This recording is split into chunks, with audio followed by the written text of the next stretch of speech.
मैं Mukesh sir a global study point come competitive classes में आज आपका पुनः स्वागत करता हूं।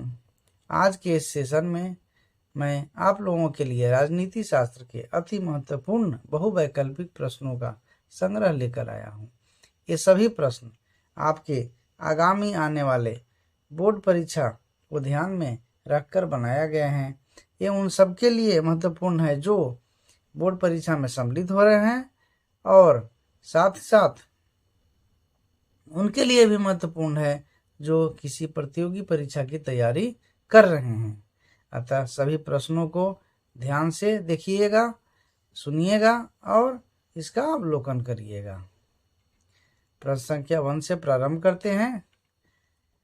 योजना आयोग के पदेन अध्यक्ष कौन होते हैं? तो योजना आयोग के पदेन अध्यक्ष प्रधानमंत्री होते हैं। अब योजना आयोग के बारे में कुछ विस्तृत जानकारी प्राप्त कर लेते हैं। तो योजना आयोग भारत सरकार की एक संस्था थी जिसका प्रमुख कार्य पंचवर्षीय योजनाएं बनाना था। 15 मार्च 1950 को केंद्रीय मंत्रिमंडल द्वारा पारित प्रस्ताव के द्वारा प्रधानमंत्री जवाहरलाल नेहरू की अध्यक्षता में योजना आयोग की स्थापना की गई थी। पुनः 17 अगस्त 2014 को योजना आयोग को भंग कर दिया गया एवं 1 जनवरी 2015 को इसे एक नई संस्था NITI Aayog national institution for transforming India के रूप में प्रतिस्थापित किया गया। इसके अध्यक्ष भी प्रधानमंत्री ही होते हैं। इसमें एक उपाध्यक्ष का भी पद होता है। इसके प्रथम उपाध्यक्ष अरविंद पनगढ़िया थे। वर्तमान में डॉक्टर श्री सुमन के बेरी इसके उपाध्यक्ष हैं। नीति आयोग, जिसे हिंदी में राष्ट्रीय भारत परिवर्तन संस्था के नाम से जानते हैं, के पहले मुख्य कार्यकारी अधिकारी सीईओ के रूप में 9 जनवरी 2015 को सिंधु श्री खुल्लर की नियुक्ति माननीय प्रधानमंत्री श्री नरेंद्र मोदी के द्वारा की गई। नीति आयोग राष्ट्रीय भारत परिवर्तन संस्थान के वर्तमान उपाध्यक्ष श्री सुमन बेरी 1 मई 2022 से इस पद पर आसीन है। डिटेल्स बताने का एक मुख्य उद्देश्य है कि इससे संबंधित आपके कई ऑब्जेक्टिव आपको दिमाग में आ जाएंगे, आपको याद हो जाएंगे। अतः मेरा उद्देश्य यही है कि लगभग जो ही आपके ऑब्जेक्टिव प्रश्न इसमें डाले हुए हैं, संग्रह डाला गया है, इसका डिटेल्स बता दिया जाए, जिससे कि आप लोगों को इससे संबंधित कई प्रश्न, जो भी प्रश्न आएंगे वो बनाने में आप लोगों को सुविधा हो जाएगा। अब अगला प्रश्न, विश्व एड्स दिवस कब मनाया जाता है? तो 1 दिसंबर को विश्व एड्स दिवस मनाया जाता है। भारतीय राष्ट्रीय कांग्रेस की स्थापना कब हुई? तो इसकी स्थापना 1885 में हुई। भारतीय राष्ट्रीय कांग्रेस की स्थापना 72 प्रतिनिधियों की उपस्थिति के साथ 28 दिसंबर 1885 को मुंबई के गोकुल दास तेजपाल संस्कृत विश्वविद्यालय में हुई थी। इसके संस्थापक महासचिव A.O. ह्यूम थे, जिन्होंने कलकत्ते के व्योमेश चंद्र बनर्जी को अध्यक्ष नियुक्त किया था। भारतीय राष्ट्रीय कांग्रेस की प्रथम महिला अध्यक्ष 1917 में कोलकाता में एनी बेसेंट को चुना गया था। इससे भी एक प्रश्न आपको आ सकते हैं कि भारतीय राष्ट्रीय कांग्रेस के प्रथम महिला अध्यक्ष कौन थे? तो कौन थे? Annie Besant. इस तरह से आपके क्वेश्चन बन सकते हैं। अतः हमारा यही उद्देश्य रहा है कि हम इससे संबंधित जो भी बातें हैं उसको हम आप लोगों को बता दें, जिससे कि एक साथ कई प्रश्नों का समावेशन आपके साथ आपको मिल जाए। दूसरी महिला अध्यक्ष सरोजनी नायडू, जिससे कि कानपुर अधिवेशन में चुना गया था 1925 में। स्वतंत्रता के बाद भारतीय राष्ट्रीय कांग्रेस की प्रथम महिला अध्यक्ष श्रीमती इंदिरा गांधी को 1959 में बेंगलुरु के कांग्रेस अध्यक्ष के रूप में चुना गया। अगला प्रश्न, निम्नलिखित में कौन सा देश सार्क का सदस्य नहीं है? सार्क का पूरा नाम होता है south Asian association for regional cooperation. तो सार्क का सदस्य जो है जापान नहीं है। सार्क दक्षिण एशियाई क्षेत्रीय सहयोग संगठन है जिसकी स्थापना 8 दिसंबर 1985 को हुई थी, जिसका मुख्य उद्देश्य दक्षिण एशिया में आपसी सहयोग से शांति और प्रगति हासिल करना है। इसका मुख्यालय काठमांडू जो कि नेपाल में है। सार्क के 7 सदस्य देश हैं। सार्क के 7 सदस्य देश हैं भारत, पाकिस्तान, बांग्लादेश, श्रीलंका, नेपाल, भूटान और मालदीव। शिमला समझौता कब हुआ था? तो शिमला समझौता 1972 ईस्वी में हुआ था। 1971 के युद्ध के बाद 2 जुलाई 1972 को भारत और पाकिस्तान के बीच कश्मीर मुद्दे पर बातचीत और सहमति से सुलझाने हेतु एक समझौता हुआ था जिसे शिमला समझौता नाम दिया गया। इस समझौते में भारत के तरफ से तत्कालीन प्रधानमंत्री इंदिरा गांधी और पाकिस्तान की तरफ से जुल्फिकार अली भुट्टो ने भाग लिया था। भारत में वर्तमान में कुल कितने संघ शासित प्रदेश हैं? तो भारत में वर्तमान में कुल जो है 8 संघ शासित प्रदेश हैं। ये हैं अंडमान एवं निकोबार द्वीप समूह, दूसरा चंडीगढ़, तीसरा दादरा नगर हवेली और दमन एवं दीव, जम्मू एंड कश्मीर, लद्दाख, लक्षद्वीप, दिल्ली और पुडुचेरी। राष्ट्रीय विकास परिषद की स्थापना कब हुई थी? तो राष्ट्रीय विकास परिषद की स्थापना 1952 में हुई थी। अब इसके बारे में भी कुछ विस्तृत जानकारी प्राप्त कर लेते हैं जिससे कि इससे संबंधित और सारे ऑब्जेक्टिव प्रश्न हल करने में आसानी हो जाएगा।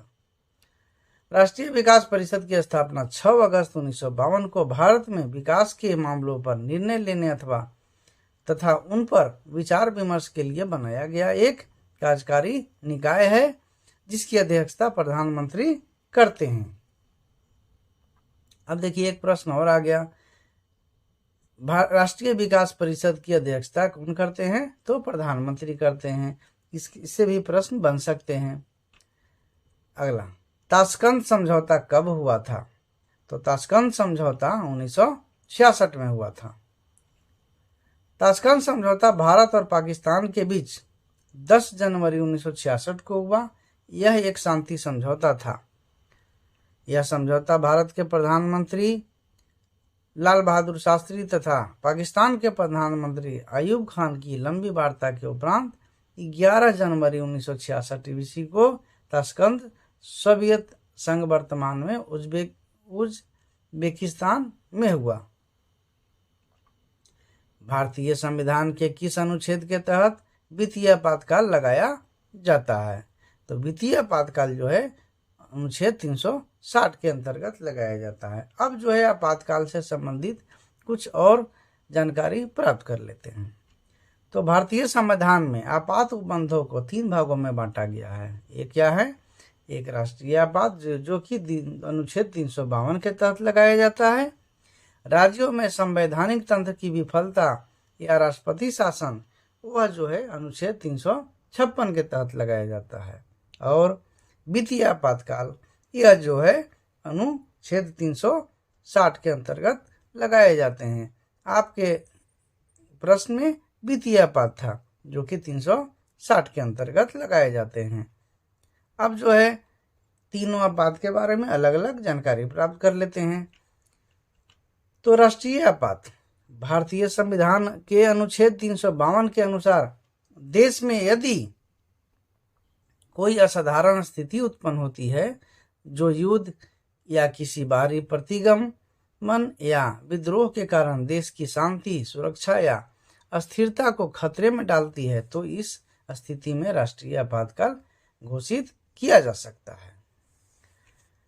अब तक भारत में 3 बार राष्ट्रीय आपातकाल घोषित किया जा चुका है। ये सभी आपके ऑब्जेक्टिव में काम आएंगे। अलग अलग ऑब्जेक्टिव बन सकते हैं। पहली आपातकाल चीन द्वारा आक्रमण करने पर 26 अक्टूबर 1962 से 10 जनवरी 1968 तक लगाई गई थी। दूसरी आपातकाल पाकिस्तान द्वारा आक्रमण के कारण 3 दिसंबर 1971 को लगा था। और तीसरी आपातकाल 25 जून 1975 में आंतरिक उपद्रव की आशंका के आधार पर घोषित किया गया था। अगला, राज्यों में संवैधानिक तंत्र की विफलता, राष्ट्रपति शासन, यह जो है अनुच्छेद 356 के तहत लगाए जाते हैं। इसमें क्या है, तो भारतीय संविधान 356 के अनुच्छेद 356 के तहत राज्य आपातकाल, जिसे राष्ट्रपति शासन भी कहा जाता है, तब लगाया जा सकता है जब राष्ट्रपति संतुष्ट हो कि किसी विशेष राज्य का शासन संवैधानिक प्रावधानों के अनुसार नहीं किया जा सकता है।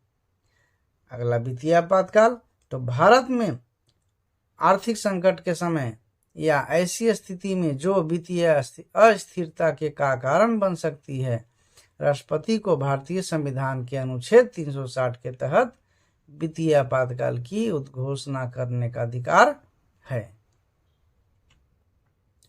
गुटनिरपेक्ष देशों का शिखर सम्मेलन नई दिल्ली में कब आयोजित किया गया था, तो यह 1983 में आयोजित किया गया था। गुटनिरपेक्षता का सरल अर्थ है कि विभिन्न शक्ति गुटों से तटस्थ या दूर रहते हुए अपनी स्वतंत्रता, निर्णय, नीति और राष्ट्रीय हित के अनुसार सही या न्याय के साथ देना, अर्थात सही और गलत में अंतर करके सदा सही नीति का समर्थन करना। गुटनिरपेक्ष देशों का पहला शिखर सम्मेलन 1961 ईस्वी में बेलग्रेड यानी सर्बिया में आयोजित किया गया था, जिसमें 25 सदस्य देश सम्मिलित हुए थे। वर्तमान में इसमें 120 सदस्य देश हैं। इसका मुख्यालय जकार्ता यानी इंडोनेशिया में है। यह सम्मेलन प्रत्येक 3 वर्ष में होता है। अपवाद के रूप में क्या है कि 1964 से 70 के दौरान जब जाम्बिया ने मिस्र से एवं वर्ष 1973 से 83 के दौरान जब भारत ने क्यूबा से अध्यक्षता हासिल की, तब शिखर सम्मेलन नहीं हुआ था। कांग्रेस में विभाजन किस वर्ष हुआ, तो कांग्रेस में विभाजन 1969 को हुआ। भारत में नई आर्थिक नीति की शुरुआत किस प्रधानमंत्री ने की, तो नरसिम्हा राव ने की। अब इसके बारे में भी कुछ जानकारी प्राप्त कर लेते हैं कि नई आर्थिक नीति है क्या। तो आर्थिक नीति से आशय उन सरकारी नीतियों से है जिनके द्वारा किसी देश की आर्थिक क्रियाकलापों का नियमन होता है। और नई आर्थिक नीति, तो नई आर्थिक नीति का तात्पर्य है कि भारतीय अर्थव्यवस्था को संकट से उबारने के लिए अपनाई गई नीति। नई आर्थिक नीति 1991 में तत्कालीन प्रधानमंत्री पीवी नरसिम्हा राव के नेतृत्व में शुरू की गई। इसका मुख्य उद्देश्य था क्या, मुद्रास्फीति की दर को नीचे लाना और भुगतान असंतुलन को दूर करना, आर्थिक विकास दर को बढ़ाना और विदेशी मुद्रा के पर्याप्त भंडार का निर्माण करना। भारत संयुक्त राष्ट्र संघ का सदस्य कब बना, तो भारत संयुक्त राष्ट्र संघ का सदस्य 1945 में बना। अब संयुक्त राष्ट्र संघ से संबंधित कुछ जानकारी प्राप्त कर लेते हैं। तो संयुक्त राष्ट्र संघ की स्थापना 24 अक्टूबर 1945 को संयुक्त राष्ट्र चार्टर पर 50 देशों के हस्ताक्षर होने के साथ हुई थी। संयुक्त राष्ट्र चार्टर की पुष्टि के बाद 30 अक्टूबर 1945 को भारत संयुक्त राष्ट्र संघ में शामिल हुआ। संयुक्त राष्ट्र संघ के प्रथम महासचिव ट्रिग्वी ली थे, जिन्हें 1 फरवरी 1946 को चुना गया था। वर्तमान में एंटोनियो गुटेरेस, जो पुर्तगाल के हैं, को 1 जनवरी 2022 से 31 दिसंबर 2026 तक के लिए 9वें संयुक्त राष्ट्र महासचिव के रूप में नियुक्त किया गया है। यहाँ से भी एक प्रश्न आपके 1, 2, 3 कई प्रश्न निकल सकते हैं। जैसे एक नए तरीके का प्रश्न है, आपको कहा जाएगा कि वर्तमान में जो हमारे महासचिव हैं वो किस नंबर के हैं, मतलब कि उनका स्थान कौन सा है, तो वो 9वें हैं। महासभा, सुरक्षा परिषद, आर्थिक और सामाजिक परिषद, न्याय परिषद, अंतर्राष्ट्रीय न्यायालय और संयुक्त राष्ट्र सचिवालय संयुक्त राष्ट्र संघ के 6 अंग हैं।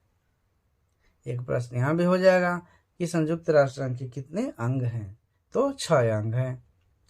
सिक्किम भारत का सहवर्ती राज्य कब बना, तो सिक्किम भारत का सहवर्ती राज्य बना 1975 में। 15 मई 1975 को भारत के राष्ट्रपति ने एक संवैधानिक संशोधन 35वां, यह संशोधन कब था, 35वां संशोधन हुआ था, की पुष्टि की, जिसने सिक्किम को भारत का 22वां राज्य बना दिया।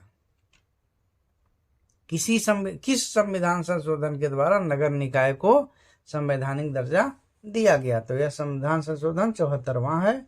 1 जून 1993 से प्रभावी 74वें संविधान संशोधन अधिनियम 1992 ने भाग 9 नगर पालिका के बारे में है, इसमें का सूत्रपात किया, जो नगर पालिकाओं के माध्यम से संबंधित है।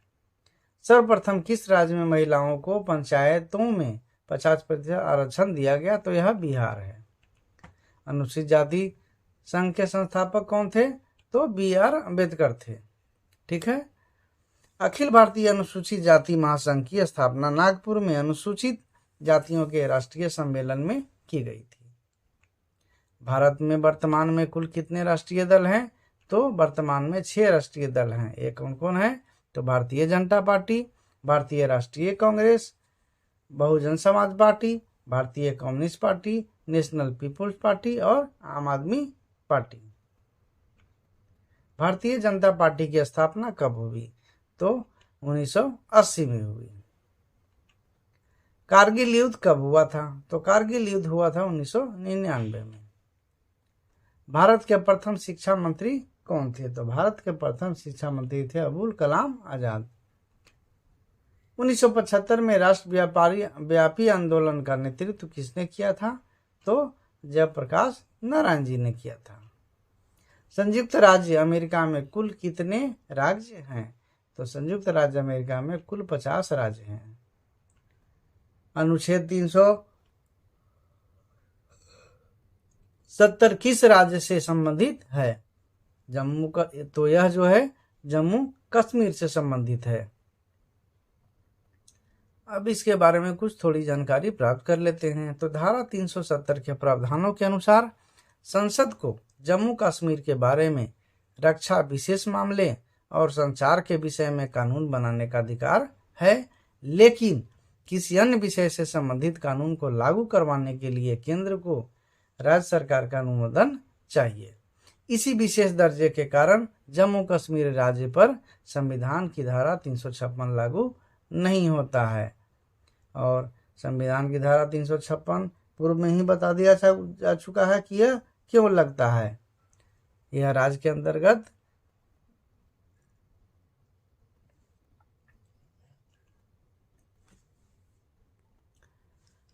के अंतर्गत संवैधानिक तंत्र की विफलता एवं राष्ट्रपति शासन के लिए लगाया जाता है, जो कि पूर्व में बताया जा चुका है।